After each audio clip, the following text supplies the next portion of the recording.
ada 3 orang guest. This is first time LOCCO buat Ajak Borak, ada 3 guest sekaligus. Hari tu kita belajar menari. Memang ada guest lah, tapi kita tak berborak sangat kan. So hari ni kita akan berborak. So topik kita pada malam ini sangat menarik, iaitu digital influence. The good, the bad and the ugly. So, apakah itu the good, the bad and the ugly? Kita akan rungkaikan malam ini dengan semua guest-guest kita pada malam ini. Kita ada Pojie. Hai Pojie. Hai, Assalamualaikum. Pojie. Yeah. Kita ada Fara Fauzana in the house. Assalamualaikum. Hai. Dan kita ada Cassie daripada Sabah Tourism Board. Hello. Hello, hi. Okay, sebelum kita mulakan borak-borak kita malam ni, mungkin saya nak thank you to Tony Romas Malaysia sebab sponsor kita punya live malam ni. Sponsor bukan untuk saya tau, untuk anda bertiga sebenarnya. Kita ada special gift untuk anda bertiga. Oh, yang kan macam should I go to the door now and open, someone can send us food? Sebenarnya saya nak buat macam tu, tapi disebabkan lepas pukul 7 kita tak boleh ada delivery, jadi tak dapat. So kita bagi virtual voucher untuk anda semua bernilai RM150. Lepas habis CMO anda boleh belanja di Tony Romas. Okay, thank you so much Tony Romas Malaysia. Thank you Tony Romas. Sponsoring our guest for tonight. Alright. So kita terus kepada topik kita pada malam ini. Mungkin seperti kebanyakan perkara, pengaruh digital sebenarnya mempunyai kesan positif, iaitu the good, peringatan, the bad, dan bahaya, the ugly, yang tersembunyi dan memberi kesan kepada kehidupan ramai, terutamanya para remaja. Di Malaysia kan, Facebook sebenarnya yang kita sedang live sekarang ni merupakan platform yang masih lagi menjadi pilihan ramai. 20 juta sebenarnya rakyat Malaysia, iaitu 62% daripada umat Malaysia ni sebenarnya masih lagi on Facebook. Dan 90% daripada 20 juta ini sebenarnya active users. Bayangkan, ramai kan? Expected, right? And then, of course, sebagai klien ataupun organisasi, mereka akan mencari platform digital yang sesuai untuk mereka mewar-warkan ataupun mengiklankan produk masing-masing lah. Tetapi dia akan memberi impact ataupun dia ada banyak perkara yang berbalik kepada 3 perkara yang saya sebutkan tadi. The good, the bad and the ugly. So, apakah itu the good? Alright, sebelum saya tanya soalan kepada semua orang ni, saya rasa semua orang sedang apa Syam nak tanya pada malam ni kan. So, sebenarnya the good ni sebenarnya adalah digital influence yang berkait rapat dengan pengaruh pengikut di laman sosial. Contohnya dengan melakukan engagement community seperti fundraising. Saya rasa Farah pun tengah buat something dengan community sekarang untuk fundraising. Nanti kita tanya beliau. Dan awareness lah, benda-benda yang baik, benda-benda yang memberi kebaikan, itu yang kita panggilkan the good. So, soalan pertama. Dah ready? Okay, sir. Senyap pula. Okay, soalan pertama, kita terus kepada soalan pertama. Apakah kelebihan pengaruh digital kepada anda sebagai content creator ataupun pengamal digital media? Pojie dan Fara. Siapa nak start dulu? Pojie! Pojie! Yang berpengalaman dulu.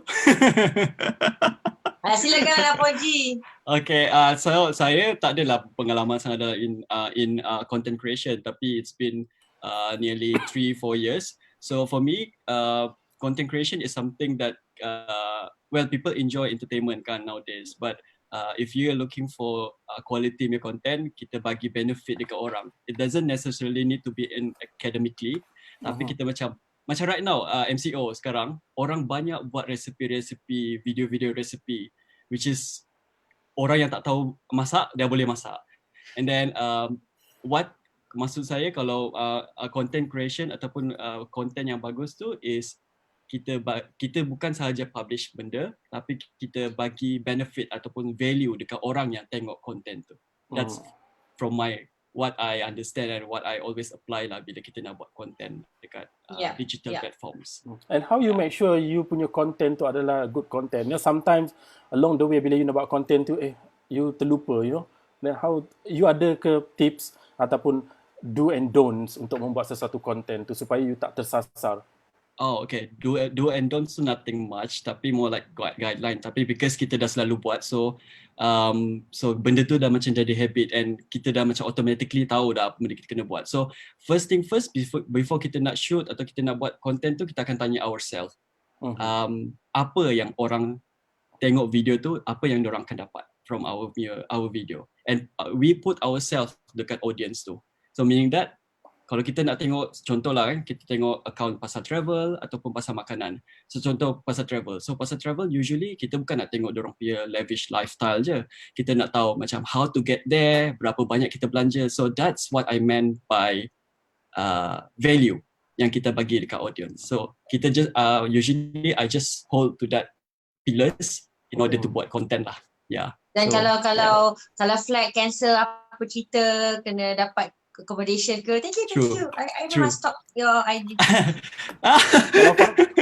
Kalau Farah pula sebagai Farah lebih lama lah di dalam industri dulu mungkin media elektronik, media cetak.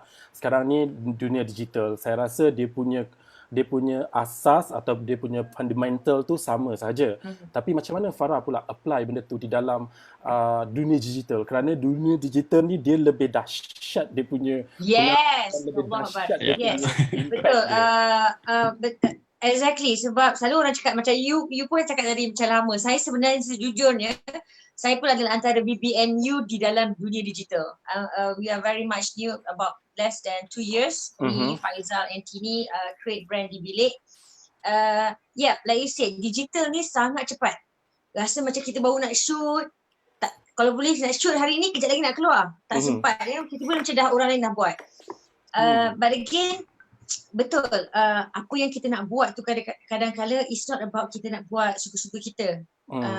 Kita nak kena buat apa yang berimpact kepada orang yang menonton.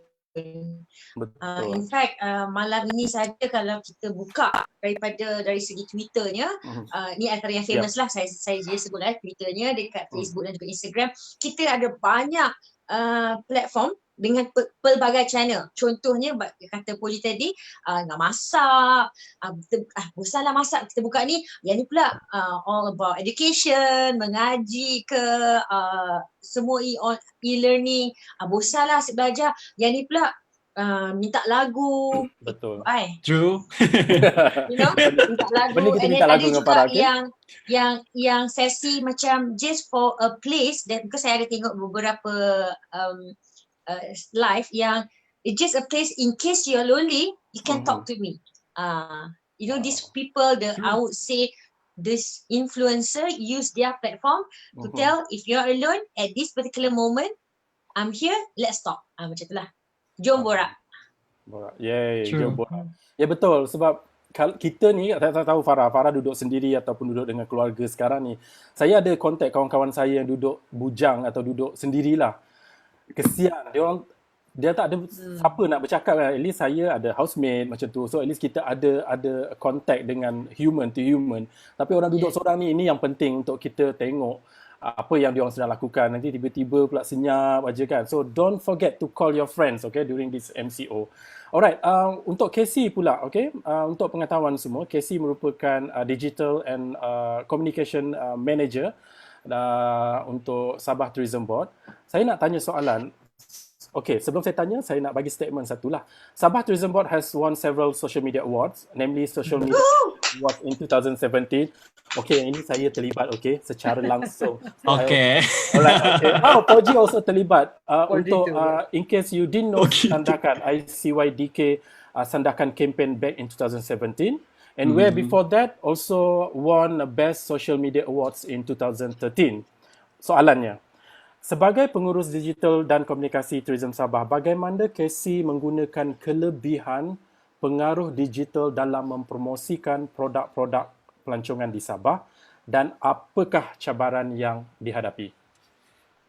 Okay, I guess with especially social media now, memang it's such a blessing in disguise because all of you content creators have a different voice, a different approach. Mungkin macam si Pojie is very outgoing, and then maybe Fara, Fauzana, maybe you're more into cosmetics or fashion, for example, you know. But at the end of the day, contoh kita bawa all of you to Sabah to melancong bersama, but you're talking from your different perspectives, you know. So it's reaching a lot of different people nowadays. Bukan macam dulu, you just read macam article, it reaches you or not, you know, susah untuk kita gauge kan. Tapi nowadays, of course, it's impressions, views, all this is kind of important.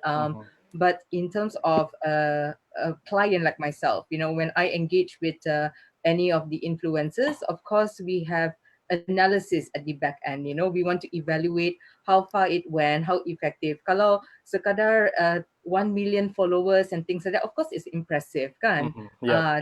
Likes memang dapat semua tu, tapi apa sebenarnya impact dia? You know, dia like, dia datang ke tidak? You know, contohnya itu KPI untuk Sabah.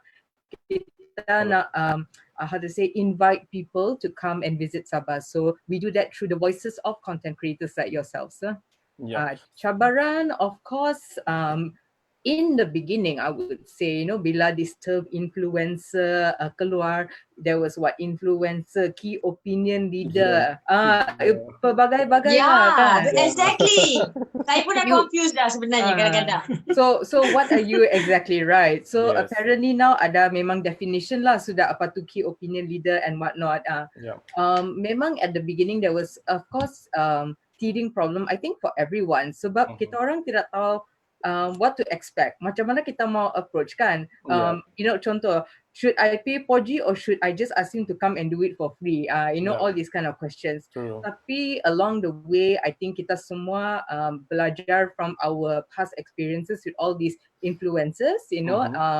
And I think there's a better system nowadays. So I wouldn't say ada yang terlalu teruk lah punya experience. Tapi of course, there were quite a few opportunists, I would say, in the beginning. Sekarang pun memang ada, tapi I think we have improved on how we vet through who we want, you know. So the experience really did help lah. Alright. That's how it tells yang digital platform is. Exactly. I agree with you, because kalau dulu zaman belum ada social media atau digital platform, so kalau kita select magazine, it has to be like travel magazine just untuk tengok magazine. Tapi lepas tu dia ada macam magazine wanita pun dia ada segmen pelancongan. Magazine lelaki pun ada segmen pelancongan, magazine apa pun ada segmen pelancongan, dan semua dia sampai sekarang dia lebih membesar dan membesar. So I think I believe so you can tap semua lapisan masyarakat dan semua walks of life, kan? Alright, bagaimana pula anda memastikan konten yang anda hendak buat adalah konten yang positif, the good one, you know, the good contents. So mungkin kita dapatkan tips daripada Fara dan Pojie. Mungkin Fara dulu. Macam mana sebab okay, macam saya daripada mainstream kan, saya daripada TV dan radio. Basically you already been given the guideline, the storyline and everything. Kita adalah sebagai talent, kita act je. So sebagai since kita dekat di bilik ni, kita yang kena create benda tu. Contoh, kalau anda boleh tengok dekat Instagram saya baru-baru ni, I did post. In fact, I share with the rest dekat di bilik. I want to tell them, I know it's so stressful to duduk kat rumah, tapi kalau kita tengok rumah kita ni sebenarnya, rumah kita ni adalah seluas Kuala Lumpur. So, contoh. So saya actually ajak kawan-kawan untuk jalan keluar ke KLCC ketika PKP ini, and I actually bring them to cafe, which is your peti ais rumah. Dan saya pergi ke Taman Tasik, which is the YouTube. Saya buka Taman Tasik punya tu. Saya pun bawa pergi ke Balai Seni, which is just a frame in my house. So basically macam virtual tour. I love that idea actually. The virtual thingy. So saya just bila at the end of the day, saya sampai KLCC. Saya ada 3 frame KLCC dalam rumah saya. Sebab saya memang obsessed KLCC. So at the end of the day, I was just we are in KLCC. So sometimes dari segi creativity, again, storyline seseorang content creator ni adalah kembali kepada diri juga. Bagaimana personality dia. Contoh macam saya ni, mungkin orang boleh terima lah, macam tu kan. Dapat pula jenis yang mungkin sopan-sopan, ini fake, dia tak kena. So tapi dia ada cara dia tersendiri. So back to the personality juga memainkan peranan, storyboard ataupun content itu disampaikan. Betul. So mungkin Farah ada tips ataupun panduan untuk mengeluarkan atau untuk ada satu konten-konten yang bagus. First thing first, of course lah, current issue. What is our current issue sekarang kan? Alright. Tapi bonus is with the current issue but you out of the box. Macam mana you tweak? You can tweak kan. Contoh terbaik saya rasa konten yang saya boleh kongsikan sebagai contoh adalah Nabila Huda. Recently, she gave a very straightforward video. Korang jom keluar. I nak bawa korang jalan pergi jail. Lepas kalau tak nak pergi jail, kita pergi hospital. Kat situ makan best. You know that kind of reverse psychology? Psychology, yeah. So content dia tu berbeza, tapi it's current. So again benda-benda tu kita perlu current, out of box, dan yang penting sometimes the energy lah. Saya selalu kadang-kadang bila berkongsikan nak buat konten ni, dia punya video tu dah gempak, tapi dia punya video tu sebab dia buat kat rumah ramai orang dengar, hai apa khabar? Hari ni lepas tu video dah gempak tapi suara tu kejap lagi saya nak alamak itu je lah. Maksudnya itu kan kena pergi kelas dekat Fara Fauzana tu. Kalau tak silap saya di bilik ada buat kelas untuk jadi kita orang content creator. Okay, nak check lah macam nak join kan. Kalau Pojie sendiri macam mana Pojie? Sebab saya bukan daripada mainstream lah. Like what Farah said just now, dia ada proper, ada storyboard, you know, ada ni. Macam saya lebih kepada digital and lebih kepada yang new punya. Of course we have virtual lah, lebih kepada macam dalam otak macam okay, this is what I want to do and everything semua. Tapi like what Farah said juga, kita kena tahu the current affairs, apa yang terjadi. So we try to relate kan apa yang terjadi and then inject into our content. So for example, my team is pasal travel, so I try to inject, tanya up like as for now apa yang terjadi is because of the COVID-19. So we don't want to really like share about negative things about COVID-19. It's because kita dah tengok dekat mainstream media, kita dah tengok dekat you know like news outlets. So kita try to share about that and then kita cuba change the angle je. For example, divert dia punya fokus tu. True. There are positive things yang kita boleh experience during this pandemic period. Contohnya we can have our time with families and then we have more times to think about our content sebab usually kita busy kat luar, everything, and then sometimes we can add new skills. But nowadays kita ada e-learning. Internet dah tolong kita lah, a lot of things we can do. Betul. So from there macam kita tahulah the current affairs and also personality pun is very important jugalah, because it's always important kalau kita nak it is very important to be ourselves. So it doesn't mean that kita depan kamera kita kena be someone else. So sampai bila? So maintain your personality. I agree with that. Maintain your personality. Sekarang ni kebanyakan influencer ataupun ni adalah mereka. True. So Pojie ada tips, Pojie, tips macam mana you nak pastikan ataupun satu konten, sebab Pojie ni memang konten dia selain daripada dia buat konten tentang travel, itu saya tak nafikan. Kamera gambar dia cantik. Cassie, if you want to have all good picture, I recommend kawan sebelah I ni. Memang the best.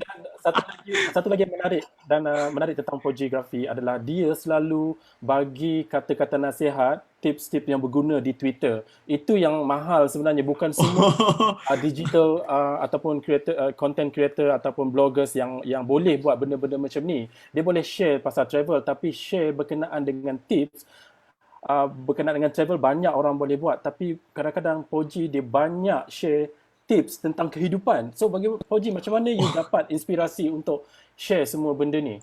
Well, that's one thing that tak ramai yang tahu lah, because usually what I share dekat social media is I try to reflect ataupun dapatkan all the inspiration from my life juga. So whatever I feel, whatever I really expect from people, so I express them dekat Twitter, dekat social media.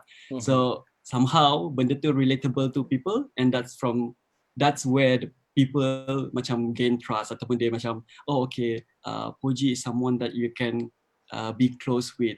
Kalau bukan face to face, bukan close, tapi through internet pun you can feel that we are in the same situation, something like that lah.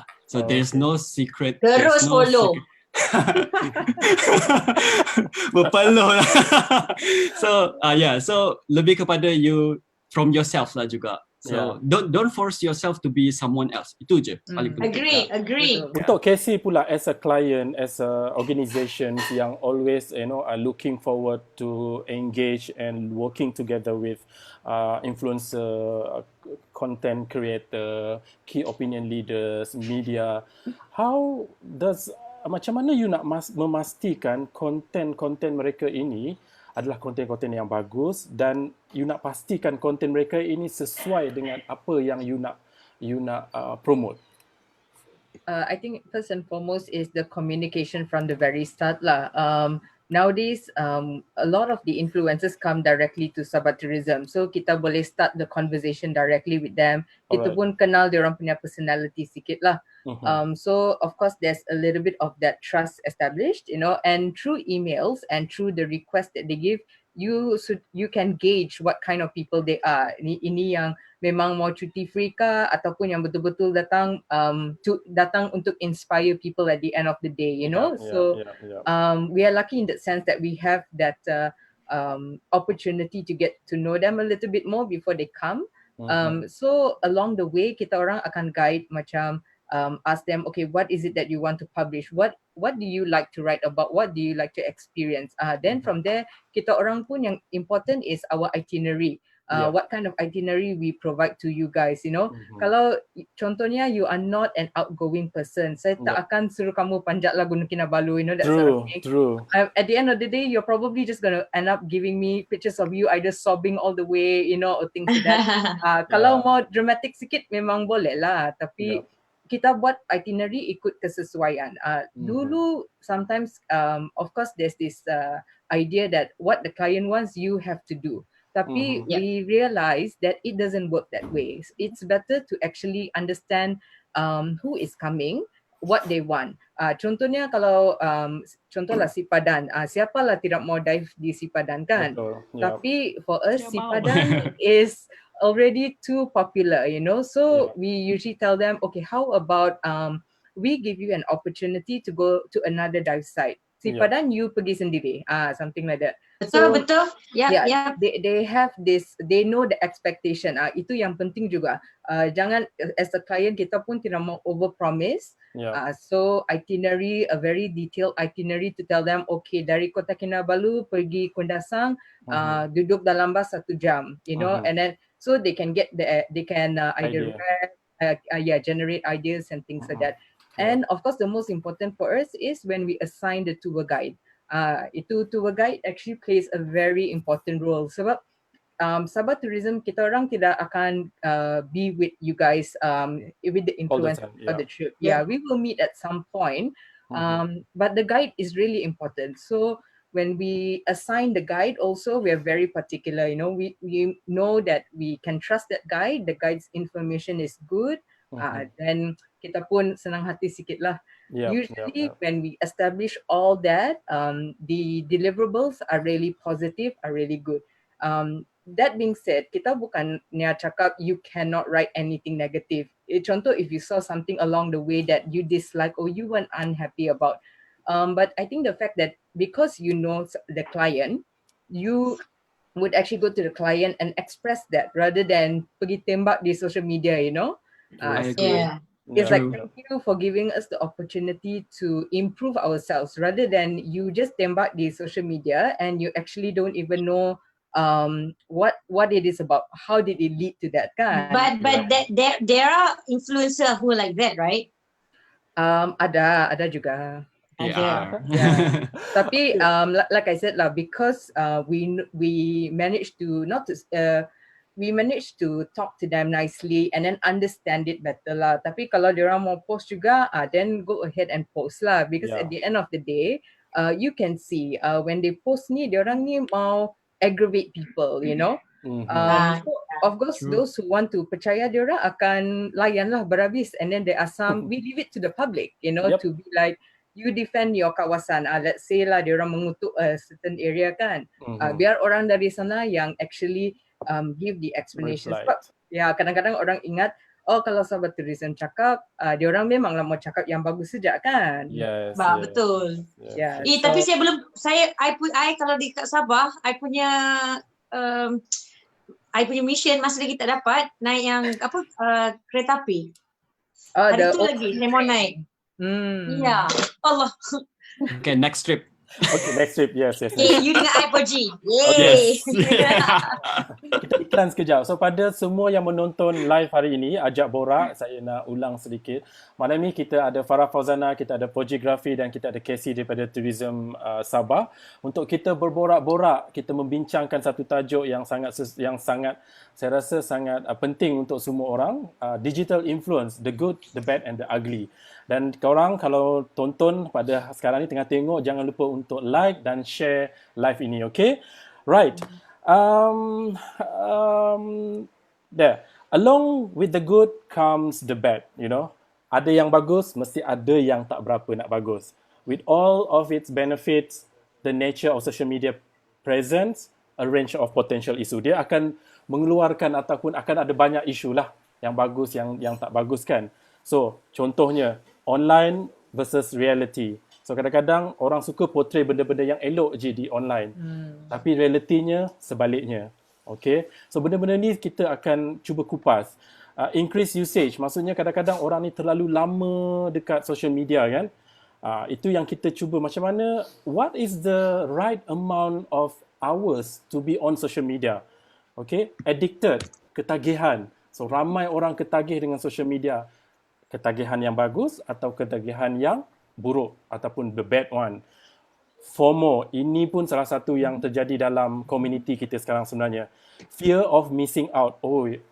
Orang sebelah sini makan macam ni lah, nampak dekat Facebook tadi, kita pun nak juga. Orang ni pergi travel dekat sini lah, aku pun nak pergi juga, tanpa kita mengukur baju di badan sendiri. So kadang-kadang, is it good for us to showcase our lifestyle in social media, ataupun macam mana? Benda-benda ni yang kita nak discuss on the bad side of social media. Soalan saya untuk ketiga-tiga orang. Bagaimana anda personally dulu membahagi masa untuk social media dan kehidupan seharian? Fara. Alamak, suruh Pojie. Pojie. Sebab dia seorang lelaki yang di interview ni, so Pojie macam mana? Okay, well, I have to be honest, tipu lah kalau cakap macam social media is killing us. And well, basically, apa benda yang kita buat semua, too much of good things is not good also. So we need to be like, we need to do it moderately. So for example, myself lah, kita cakap pasal how kita balancekan everything. So usually what I do is I be disciplined. So you need to be very, very disciplined kalau especially when you work for yourself. You kerja as freelancer, content creation, you need to be very disciplined because you are the boss, you are the content creator, you are the staff. So you are the talent. Yeah, you are the talent. So what I usually do is I have my own journal ataupun my schedule lah. So I usually write down things macam night before, hari seterusnya saya akan tulis, okay, tomorrow saya akan achieve this. And social media is only 45 minutes in the morning, 45 minutes in the afternoon, and 45 minutes masa malam. Well, I tried to achieve that, but sometimes I failed. So you try something like that, and somehow it helps you. Macam bila you dah awal-awal memang susah, tapi bila you dah biasa buat, and it becomes your routine ataupun your daily habit, and it's easy for you to balance everything. Social media can be dangerous, and social media can be dangerous. Social media can be useful to people. It depends on how you guys guna utilize social media ataupun digital platforms. Yeah, so more like discipline kan. Parah, 45 baiknya. I tried. Sebab dia banyak masa dia create content, editing video. Betul. Dia observe current issue. Tapi sebenarnya jujurlah, saya pernah berada dalam zone saya tak faham, saya tak ingat apa perkataan tu, tapi hold on, saya pernah ada dalam zone yang saya nak muntah tengok social media.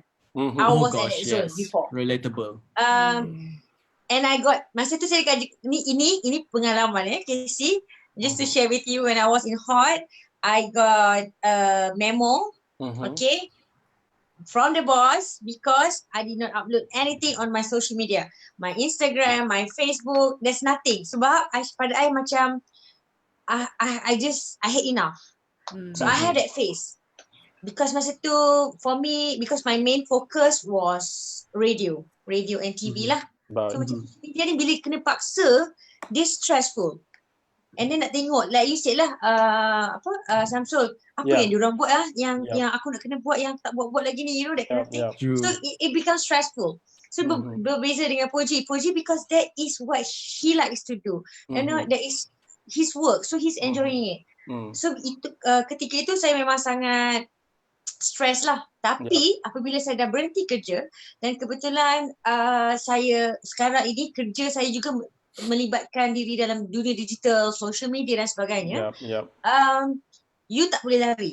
First thing first, kalau bangun tidur, saya akan memang ni, di scroll je. I will take about, dia macam stalk sambil lalu. Upload. Samsung tak buat apa pun lagi. Casey. Macam tu. You know that kind of thing. But then, kita akan ada satu phase tu yang macam, you kena stop. Sebab saya juga pernah dulu, ni awal-awal lah tengok, tak sedar.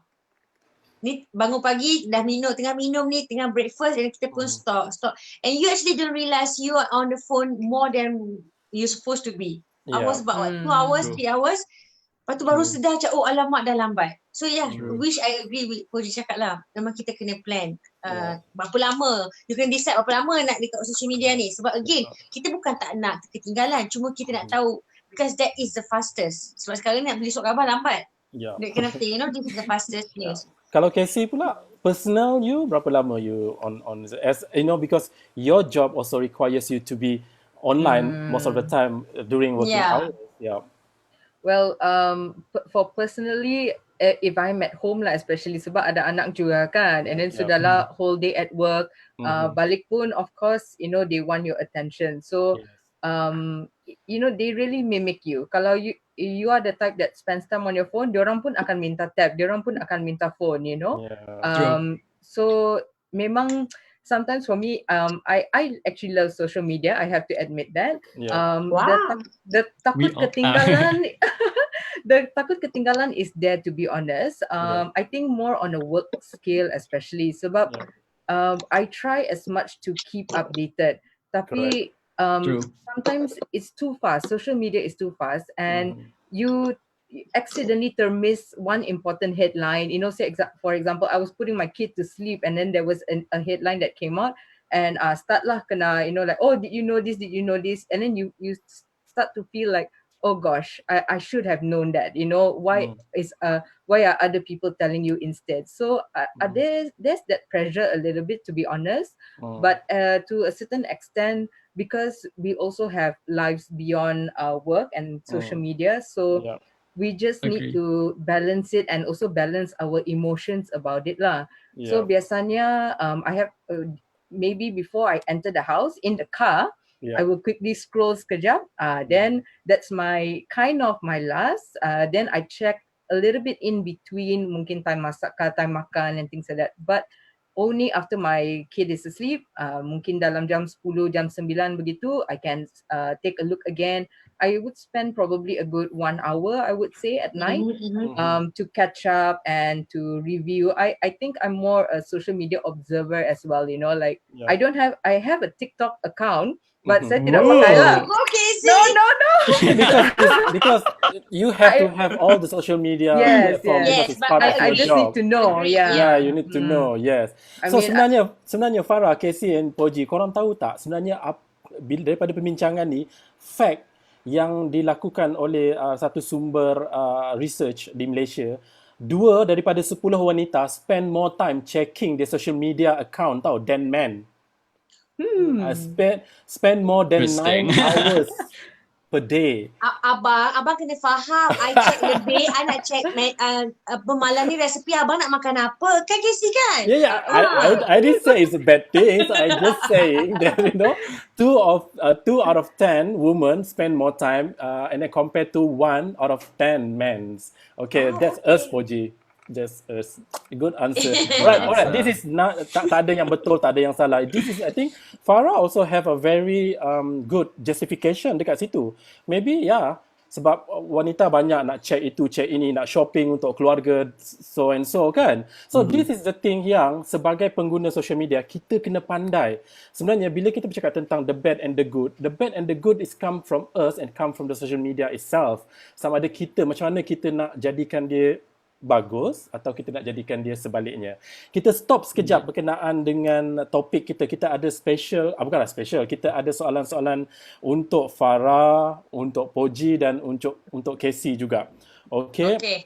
Kita tanya Pojie dulu. Nak tanya Pojie daripada Sadam, ada tak tips untuk grow social media following? Mungkin ramai tak tahu. Okay.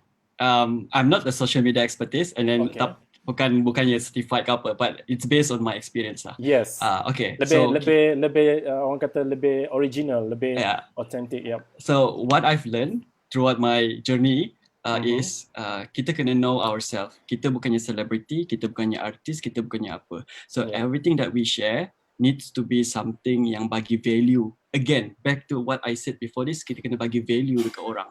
Sebab celebrity, artist, singer is different case. So kita put ourselves as that. So from there kita belajar, kita cari kita punya kelebihan. For example, like you pandai menari, you pandai main music, you pandai masak. So gunakan kelebihan tu untuk explore ataupun develop your content. From there you bagi tips, you bagi recipe, you bagi idea. From there orang akan trust your account as someone that they can rely and ada reason untuk diorang datang balik ke profile korang. Okay, instead of he's nobody and then he's just posting about himself. Ambil gambar baru bangun tidur and who the hell is this guy? Okay, unless you are Zac Efron, random kan, Zac Efron, Ariana Grande, that's a different case. Kau post je buku, kau tengah pegang buku macam ni, 1,000 million likes. So once again, you know your worth ataupun your value, and then from there you develop your content, and from there juga orang percaya kat you. Kenapa tu Farah? Sorry lah, I phone ni sebenarnya dari tadi bateri dah low. So aku macam mana lah time live ni lah, dia nak manja kan. Pergi ambil dulu, cocok dulu, jangan pula kan kita termati pula. Termati kan. So macam tu lah. Okay, lebih macam what Pojie trying to say is, correct me if I'm wrong, when we create a good content, people will share our content to other people, the people will come to our social media eventually. Kan, betul macam tak? Lebih in a simpler word, macam cari reason for them to come to our profile again instead of tengok gambar ni and then they leave and and then they share. And then Yeah. they share, then orang pun share. So word of mouth is more important. Then you will get your organic followers. Alright, very good answer, and I think very. And then untuk Fara Fauzana ada soalan. Ada tak tips public speaking untuk orang yang tak biasa bercakap depan crowd?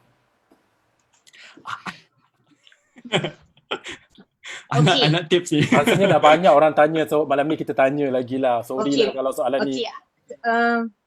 Saya tak pasti apa pengalaman Casey bila berjumpa dengan the current influencer. I mean like I would say saya ni sejujurnya, saya ni kira consider bonus sikit lah. Mungkin sebab saya berada mainstream, orang kebetulan dah kenal saya dan saya ada advantage sikit di social media. Betul. Dan saya suka bila Pojie cakap tadi, betul, sebab sekarang ni, to be honest, sekarang ini sesiapa saja boleh menjadi influencer. Dia tak semestinya dalam bidang travel, dia boleh dalam bidang apa sahaja. Janji you are you are passionate about it, you're good with it, you can influence people, bam, there you go.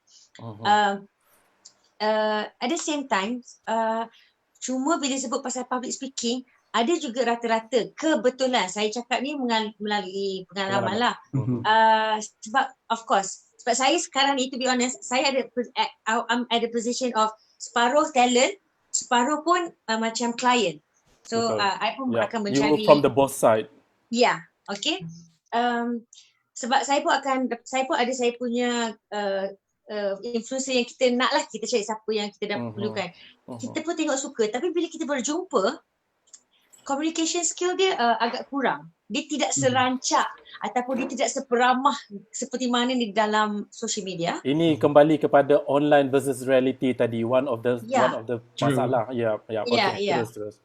Mungkin sebab dia dah biasa dengan dunia dia seorang. Maknanya kalau you give me 4 walls, you give me 1 camera, I can just do that, you know. But dari segi public speaking di luar, nak berkongsikan, because at the end of the day, kita jangan lupa, setelah kita menjadi influencer di social media, kita boleh beralih ke satu lagi level untuk you pergi keluar dan bercakapkan tentang pengalaman you. Sebab you nak kena kongsikan. I'm sure Pojie pun go for a few places dan berkongsikan pengalaman. Dan benda itu penting. Dan tips paling mudah adalah senyum. Sebab rata-rata bila mereka di luar, mereka tidak sesenyum sebagaimana mereka di social media.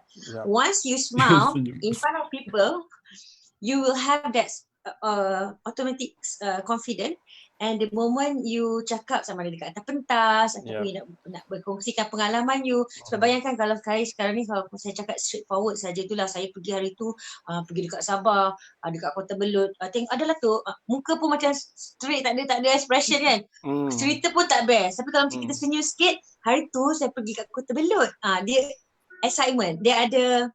Ini paling mudah. But I actually have a question, macam saja nak menyelitkan. I have a question to Fara. Okay, boleh ke? Boleh. Of course. Tak, basically macam Fara dah banyak kali pergi, speak and present yourself right in front of big crowd kan. Is it normal macam every time before nak start present depan orang tu kan, no matter berapa besar the crowd tu, is it normal to have that nervous feeling, yang being like anxiety macam can I do it like macam tiba-tiba you rasa macam betul ke kenapalah aku datang benda nak cakap kan, kenapa aku say yes to this thing, is it normal, and even though you dah buat for how many years kan, dah lama dah. Sejujurnya saya juga masih ada perasaan itu, which is good. For me, I think whoever, dia macam yang kalau kita kalau kita nak buat bungee jumping, kalau kita nak terjun, kalau kita terlalu confident, nak terjun, mana nak lompat. So if you're too overconfident, dia akan ada masalah. Tapi kalau kita ada sedikit perasaan gugup, ada perasaan nervous sedikit, lepas tu maknanya, tapi you akan control. Benda tu akan berjalan lancar. Dia punya start up tu je yang akan macam semua orang okey ke? Tiba-tiba dapat respon daripada orang yang macam okey, Pojie, awak okey? Suka ke saya datang? Suka. Dia punya energy tu automatically akan pop, then you will go. Okay. Persediaan tu macam cikgu lah. Okay, e-learning today is all about public speaking. I think persediaan sebelum kita go to the public pun kena ada juga kan. I remember dulu saya pernah bekerja dengan Pojie bersama-sama. So at one time kan, saya nak cerita pasal Pojie sikit kan. Dia tanya soalan, sebenarnya Pojie ni dia pelik tau. Saya nak congkil bakat dia ni sebenarnya. Dia ni kenapa dia kata tak boleh, tapi once dia kita campak dia dekat depan untuk bercakap, wow, Pojie can really talk, man, like macam tu. Tapi bila saya tanya balik dengan dia, kenapa Pojie you mula-mula you macam gugup dah, tapi bila diajukan soalan, bila you ke depan present something, you just deliver, like macam dia kata, mungkin saya buat persediaan. So it's back to persediaan kepada sesuatu benda tu sangat penting.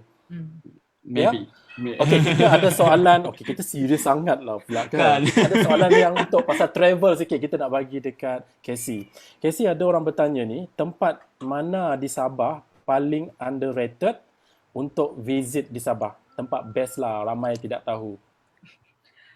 Okay, I think tonight's context is more on Malaysian viewers lah kan. So yes. saya rasa kalau anyone from Semenanjung, kalau desa cattle farm itu lembu yang macam ala New Zealand, guarantee kamu semua tahu. Of course Mount Kinabalu and things like that. But and beli saltfish lah kan, bawa balik guys. Itu checklist every Semenanjung person that comes. Lokasi wajib. Yes, Yes. beli ikan masin. It's like Mata okay, biru, okay. mata biru. Ikan masin mata biru. Sometimes they even know better than me where to get the better deals. Anyway, itulah I think macam domestic travelers semua suka pergi Kundasang, and I guess it's because memang it's udara nyaman, it's nice and sejuk. It's a bit different lah kan, and I dare say it's different from Fraser's and different from Cameron. Sebab of the different the products that are available there. But I think in Sabah, especially for like Sham and Pojie who have actually been going around, you would realize there's more beyond just Ranau, Kundasang and these areas. No doubt they are still great places to go. Tapi, I think take it a step further. For example, kalau memang kamu orang suka rent kereta, drive up to Kundasang. So you stay a night in Kundasang, you take another 4-hour drive, you already reach Sandakan, Sandakan, and then there are so many binatang-binatang haiwan yang actually a lot of people don't even know that is in Malaysia, in Sabah. They feel like these animals are just in the kamus, bergambar, or I learned it, or I saw it on BBC, but they just never believe that they can see it for themselves, so places like Sandakan, places like Kudat. Okay, Kudat, I have a special love for Kudat too. Oh, me too. Yeah, Kudat is just I don't know, there's just something about it. To be honest, I shouldn't be saying this, but it is ultimately boring, but it's a really good kind of boring. The beach is amazing. Okay, seafood pun memang sedap, ketam besar-besar and whatnot, but it's just something different, but of course there's so many other places. I would definitely recommend the interior side. Fara said she wants to naik kereta api one day kan. I'll take you on that. Sebab memang saya pun mau naik kereta api all the way into Tandem, of course I've been before, but I think it's nice to do it again lah, sebab that is not kereta api. You all in Semenanjung KTM memang sudah modern tapi masih boleh breakdown kan.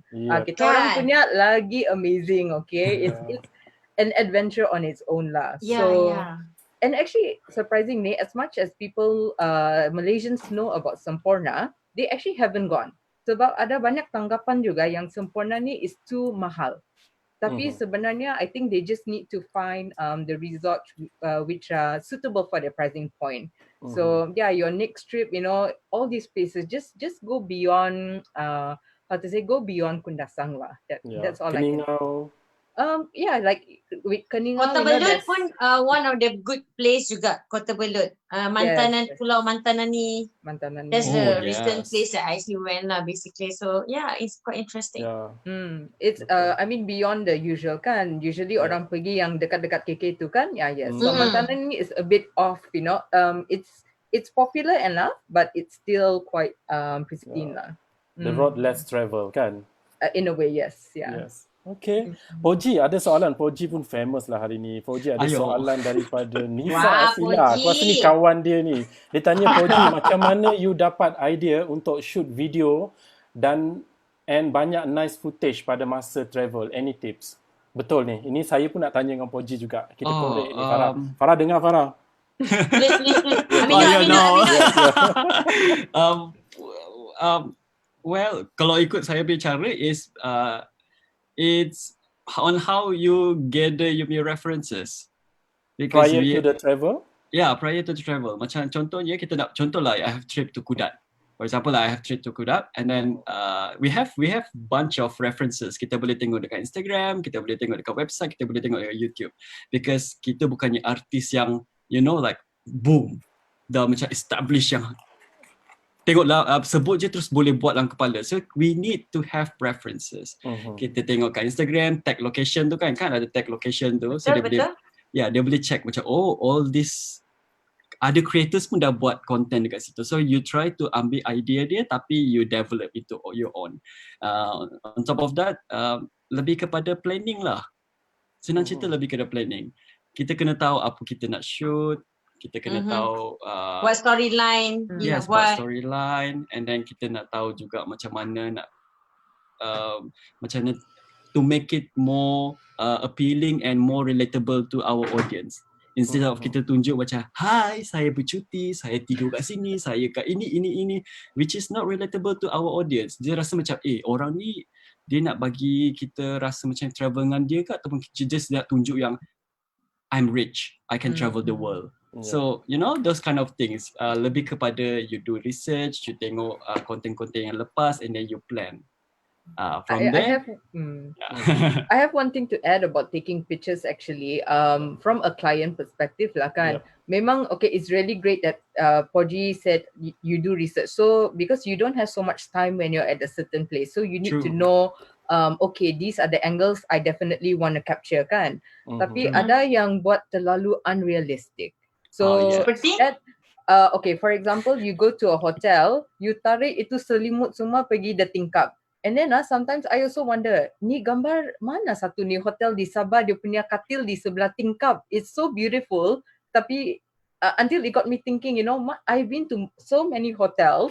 Hotel mana? Then when I check the geolocation, oh my gosh, ini pula. I said, there is no way the bed is near the tingkap. I know that for sure. So dia buat setup, dia tarik the cadar kan, and then they put it near the tingkap with all the bantal-bantal. I see. So, So kiranya dari segi dari perspektif seorang klien, benda tu tak bagus lah. No, because can you imagine if someone actually went there purposefully for that particular view, and then they're asking for that, and then they're asking, they said, hey, I nampak si Pojie post begini, dia set up begini, saya mau juga bilik begini, and then the client pun is like bingung, like mana ada kan? So true. I mean, there's styling and you know the way you post is absolutely fine, but it has to be realistic. True. Yeah. That's another point juga. Realistic overdo it lah. I think the worst is also to be realistic and to be fair to your audience. Yes. I have the same. I have pengalaman macam ni, Cassie, because I used to be a photographer and photojournalist with Travel Magazine. I went to one of the country. We've been invited from the tourism bodies for this particular country in Middle East. We went there. In the itinerary, dia bagi tahu perjalanan 6 ke 7 jam, you know. But it's end up to 13 to 15 hours. Wow. So this is very, macam mana nak cakap, memang tidak, you are the one who know, sepatutnya tahu tentang your country, tentang your product. You tulis dekat dalam your itinerary is 7 hours, 6 to 7 hours. And sebenarnya perjalanan tu mengambil masa 11, 13 dan we end up for 14 hours. And it's not fair for those yang kita pergi, kita ada orang lelaki, ada perempuan, you know. And the worst part is the along the way ada yang tidak ada toilet, you know, proper toilet. Kesian my you know, kawan-kawan perempuan yang tidak boleh, you know, membuang air dan sebagainya dengan proper. So this is the thing I think client as well as the influencer, it has, you know, kena ada sense of kena fair lah dengan semua orang, you know, because the end of the day we need each other, you know, so dia kena fair semua ni, benda-benda macam ni. So this is my experience. So end up benda ni let me be the Pojie. Tak boleh nanti PM. Tapi saya juga nak bagi tips juga mungkin kepada sesiapa yang mendapat pengalaman sebegini, sebab mereka bayar kita, the client pay for the trips, we have to be fair to them as well. So what I did was I complained directly to them. I did not post anything on my social media. I did not make fuss of everything publicly, but I talked to the right person. I said, okay, this it's not fair for our readers, you know. So what we did was, when we come out with the articles, kita bagi tahu things to expect during the trip, you know, because kita tak boleh nak cakap perjalanan tu cantik, perjalanan tu senang, sedangkan perjalanan tu sebenarnya menyukarkan, banyak liku, banyak cabaran. So we have to be fair to the audience as well as to the clients that bayar kita. So it has to be, you know, kena meet up lah and certain dekat satu level yang mana kita kena discuss and how we want to publish atau kita nak keluarkan artikel tu, dia kena to be fair to everybody. So I think that's my experience and my sharing for today. Mungkin Fara tadi nak share apa? Yes. Farah, ada Sorry, Syaf, pengalaman? just Yes, want to yes, add Cassie. also, like you were Yes, saying please. kan, I think it's really important for a two-way lah. Memang klien Correct. akan cuba bagi as much information as possible. Correct. But at the same time, for those who are coming on those particular trips, it's actually responsible for each and everyone to do their homework juga. Jangan datang macam blur bat, you know, and then Betul. hanya lagi soalan bonus, you know, to a client, it's like, seriously, why did you even come on this trip, to be honest? And Yeah. I would dare say, you would definitely not be invited back lah. Yeah. Walaupun kau berjuta-juta follower or whatever, I Yeah. would have that distaste about you, of your professionalism, you Yeah. know. Yeah. Sekarang Google everyday pun ada lah, you know. Yeah. So please do a little bit of research. Research, correct. Don't come knowing absolutely nothing lah kan. Yes. Indeed. Okay, question. Yep. Casey, as a client, just now you was talking about tak kisahlah whether your followers are millions or what, you know, but at the end of the day, how your attitude is, right? Yes. Sometimes, is it true because kita dari segi talent, okay, berbalik separuh talent, berbalik pada separuh kita adalah juga client. Sometimes people think that, oh, I don't have much followers, but my content is good. But some talent have so many followers, but the content is about just because who you are lah. So you apa? You akan ambil dua-dua ke ataupun macam kalau you diberi peluang untuk ambil seorang je, siapa yang you akan ambil? To be honest, it depends on what is our objective of that particular campaign lah. Biasanya kalau it's a bit more of a bigger campaign, then we have to put really more thought into it. Betul-betul weigh out which one do we want, the macro influencers or the micro influencers. Tapi contohnya along the year we have multiple kinds of influencers that come. If it's a smaller trip, you know, I would consider the one with the lesser followers, tapi berquality. Sebab, like I said, at the end of the day, you can have 1,000 likes, but it doesn't translate. But the one that has lesser likes actually engages with the person. You know, dia tanya soalan, the person takes the opportunity to actually jawab, the initiative. So you actually, you do see more there. So to be honest, there's no right or wrong with whether who you should use. Tapi a fine example is, of course, let's say if I'm a product owner and maybe I need to blast out my brand, then the logical way is to actually use the one with more followers lah. Tapi kalau you want something a bit more in-depth, a bit more personal, you take the micro influencer instead. Right. Betul. Tadi yang kita borak pasal klien ini tu the reporting that I ini sepatutnya ethical reporting, that's the word. Someone corrected me. I mean, ada Let's say hi to them. Hasina, Ramali, hi, how are you? Nor, Amy, Ajak, Kim, Irili, JC, Jane. Ramai ya? Ramai. Dia kata be transparent with the content creator. Betul. This is very important.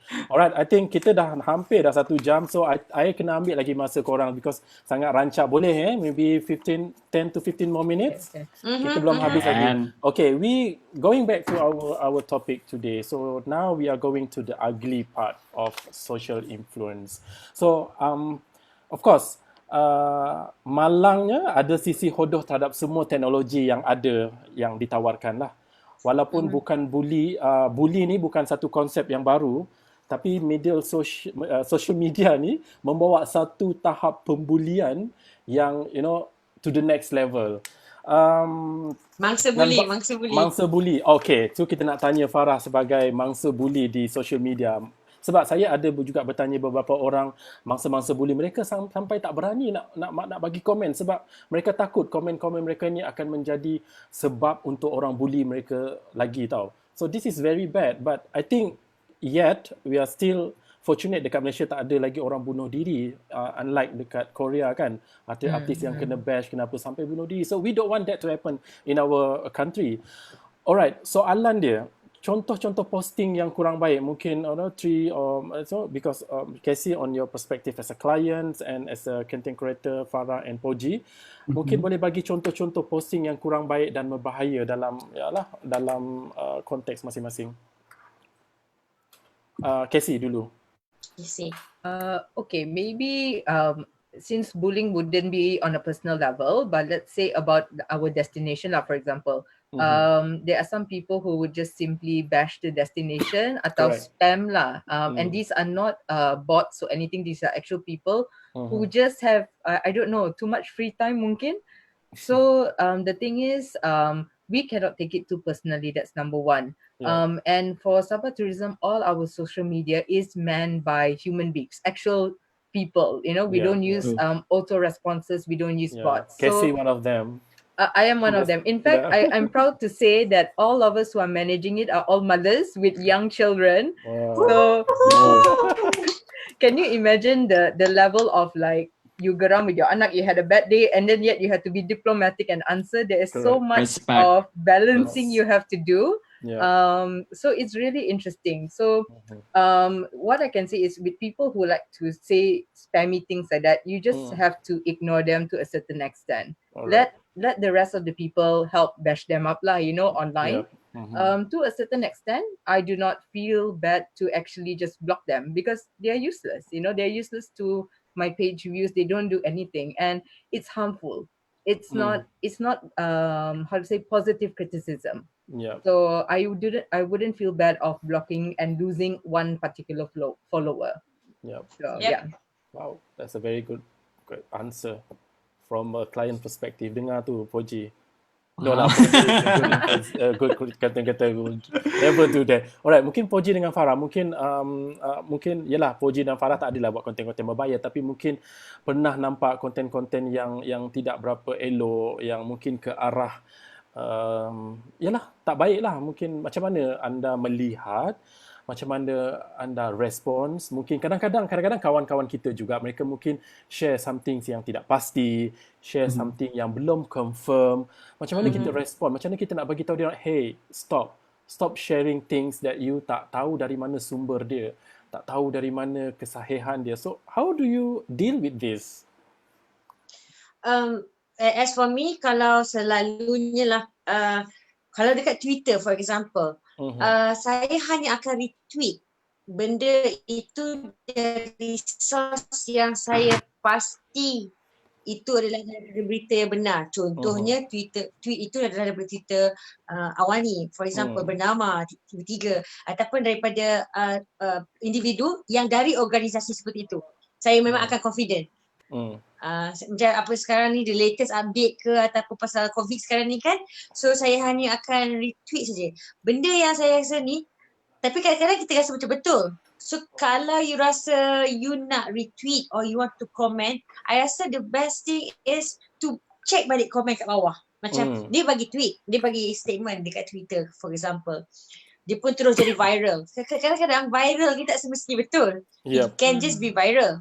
Tapi in order for you to nak marah dia ke ataupun nak give any comment lah kiranya, rajinkan diri buka komen-komen di bawah dan macam tahu sikit apa sebenarnya berlaku. Sebab kadang-kadang ada yang kadang-kadang nampak video tu kena pukul, kita pun macam jahatnya, kita pun retweet, you know.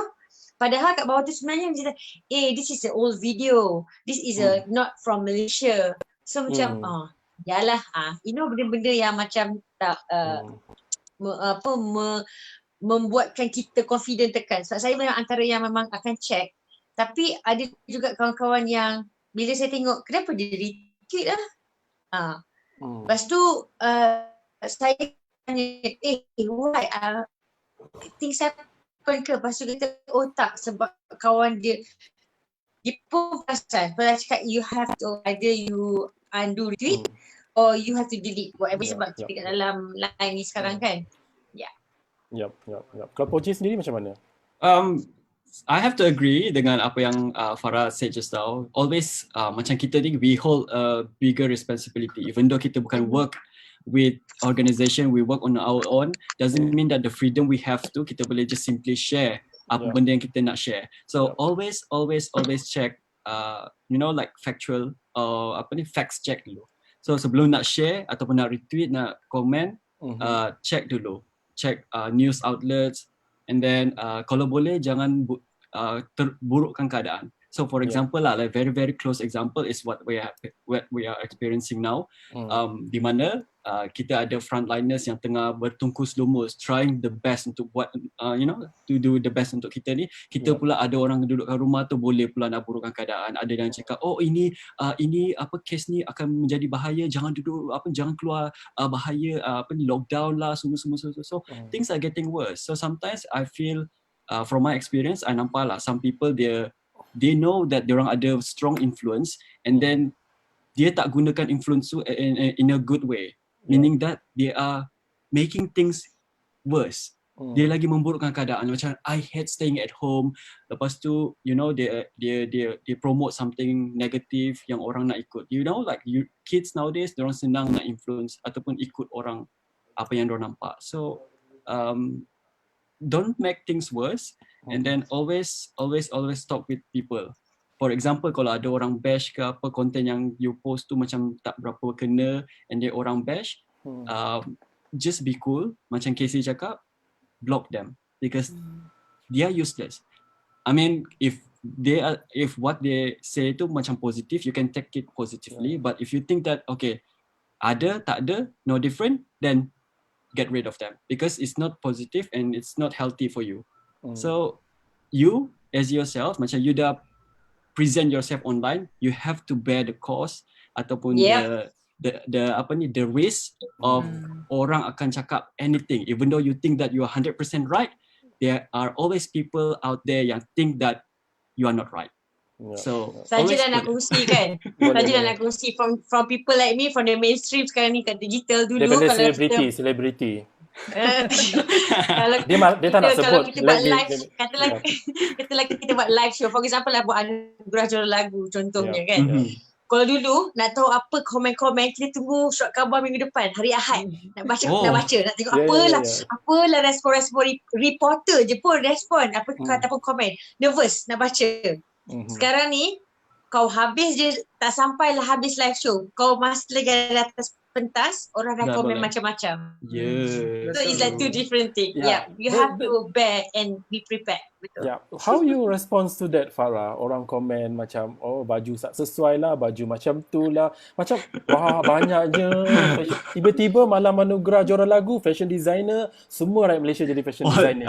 Tu dia. Jadi pencipta lagu. So how macam memang betul. Netizen kita tak boleh nak tutup mulut mereka, tapi saya rasa Farah mesti juga nak tengoklah apa orang cakap ni, Ben. How you deal with it, Honest, saya rasa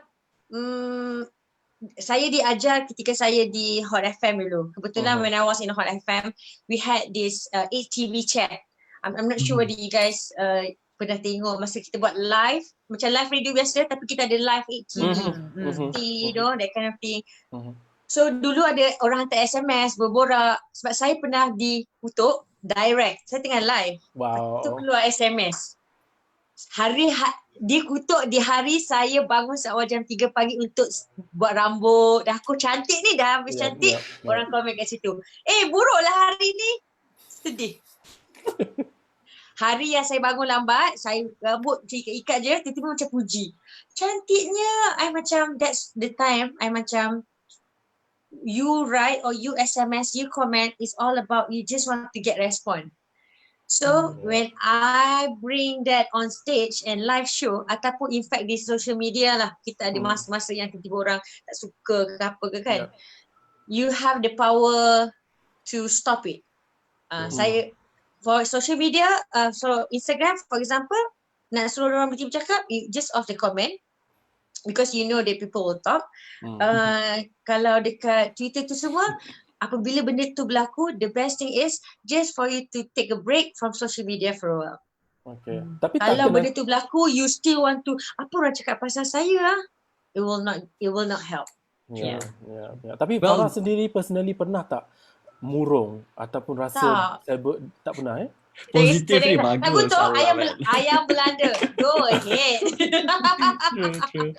But kita dengar, kita tak nak cakap dekat sini, kita pun pernah baca dan macam-macam orang mengata pasal Farah. But this is Farah Fauzana, no? She's real, okay? She's Well- real. Okay. Yeah, Pojie. Well, this not only happen dekat celebrity, dekat orang yang orang yang ada success, but also to orang biasa, to Macam Pojie. business people. So things dia kan ada orang yang benci, and sometimes even worse, kita jangan waste our time because sometimes account tu is a fake account.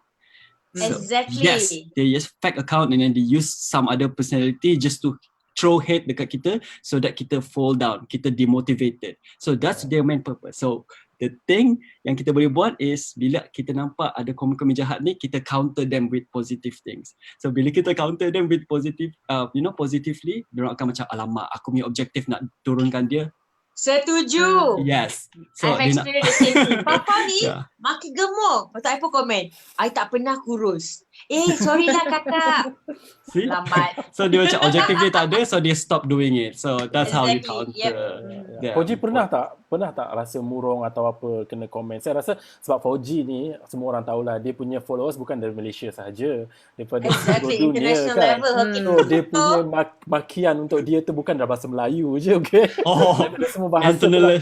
So saya rasa saya pasti Pojie pernah dapat negative comments ni, and how you respond and how you deal again with this. And then okay, itu mungkin Pojie dah jawab tadi. Ada tak dia memberi kesan kepada sedikit sebanyak kepada you, dan how you overcome? Okay, well, kalau yang teruk-teruk tu tak adalah, because normally kita share something general je. Tapi memang ada orang yang against dengan kita punya idea. So for example, we are saying this and then dia rasa macam I don't agree with that and this. Of course kita rasa macam saya punya credibility dropped. You rasa macam oh my god, I've been writing articles pasal travel for a few years and then suddenly orang question our credibility. Memang kita akan rasa down and things. Tapi sometimes you need to take it positively. Sometimes from there you can improve better. So rasa murung tu memang normal lah, everything. Semua akan rasa murung tu. So yeah, just positive. Last questions from our viewers before kita ada soalan terakhir untuk korang. Any little tricks to stay relevant for both clients and Farah and Pojie? Cassie dulu. Cassie kat atas kan? Cassie kat atas kita. Cassie. Yeah. Staying relevant. From your perspective as a client, macam mana you nak pastikan you have your own social media as well, so how you want to stay relevant, what's the trick, and also what is your advice to content creator out there? I think mainly choose your platforms wisely and know what you want to present on your platforms. Not all platforms works for everyone. Sometimes you can a client thinks sometimes that the more platforms you have, it's more effective, but that's not necessarily true.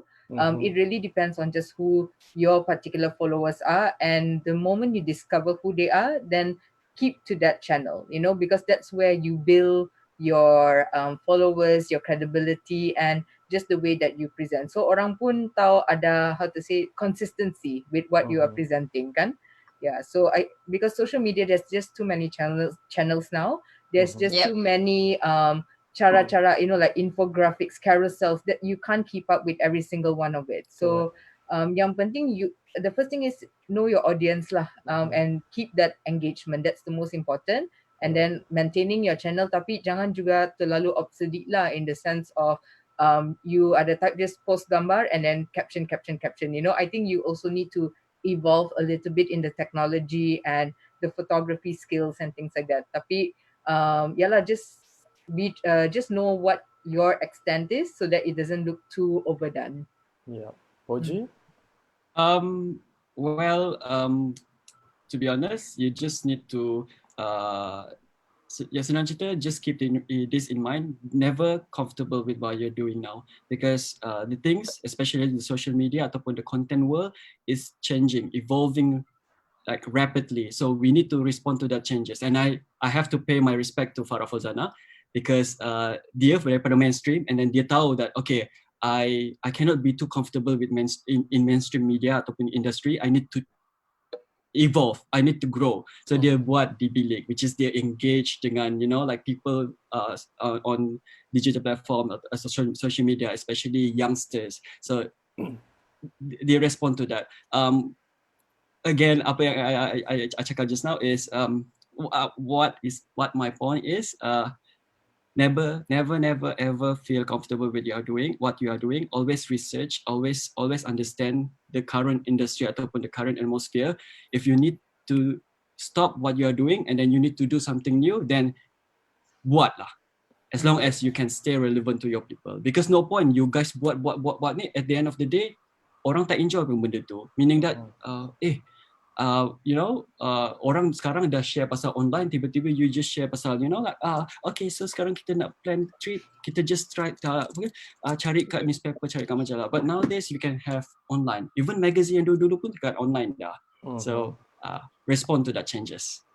Okay, respond to the changes, that's the word. Fara? Saya Ingat tak soalan ni? saya rasa just first thing first, as I said, now everyone can influence people. Yep. Tak kisah who you are, whatever that you post, whatever that you say, whatever things that you comment pun sekali. In fact, kalau terlike gambar yang tak sepatutnya pun juga boleh mengganggu hidup awak nanti. So kita kena sentiasa fikirlah sebelum tekan, sebelum tulis dan type. But at the same time, kepada all the creator, content creator kat luar sana, the young one especially, in fact tak kisah sebenarnya umur ni, sebenarnya dia tak ikut umur. Kadang-kadang kalau tua tu, kalau content dia bagus, dia memang awesome, you know. If you are into that kind of content, go ahead. Jangan buat content sebab semua orang buat content, aku nak buat benda tu. Don't force yourself. Itu saja. Okay. Mungkin Cassie, any last word from you? Kata-kata habis tak ke? Ya dah lah, kesian Cassie ada anak, kita pun. Yelah. Kita boleh sambung lepas ni. Cassie, kita boleh remove Cassie ya. Tak apa, kita kena stop bila orang tengah seronok tengok, so dia orang nak lagi, so kita buat lagi minggu depan. That's a good point. So maybe melalui tajuk kita hari ni is I think very interesting topic. What your last words, advice of words? Well, I guess it's more towards the influencers then. When a client approaches you, first and foremost, jangan sombong. Don't be an opportunist because it will be obvious. And discuss, have open communication with your client about what to expect from you and what you also expect from the client. Because once you have that all sorted out, I think it paves a good working relationship, and that's what we want at the end of the day. And most important, jangan pok silap lah, itu saja. Okay. Wow. Pok silap, I love that word. Thank you, Cassie. Alright, Pojie? Alamak, I lost words already. Again, macam Cassie cakap lah. And Fara cakap juga, jangan terlampau terburu-buru kalau nak buat content. Just buat content because you want to educate people and influence them, not because of you want to gain famous ataupun gain fame. Nak famous instantly. And always be consistent in what you are doing. Bila you consistent, bila ada quality, your audience and you punya client, potential client akan datang kat you, regardless of you ada 1,000 follower, berapa followers pun. But when they see your quality and your consistency, they will trust and they will always support you and go to you. Yep. Don't forget to follow Pojiography, okay? Dekat bawah tu ada. Don't forget to follow Cassie as well and Tourism Sabah. Alright, Fara, Fauzana. Just be yourself. That's all I can say. Just be yourself. Enjoy your life. Be yourself. Just be happy. Jangan marah orang tak marah kita. Jangan benci orang tak benci kita. Peace. Okay, thank you so much guys. So terima kasih banyak-banyak from Thank you. bottom of my heart. Thank you so much for this session, and I think sedikit sebanyak orang dekat luar sana mungkin mendapat manfaat dari apa yang kita kongsikan hari ini. Dan thank you so much from Sabah Tourism Board, such a short notice.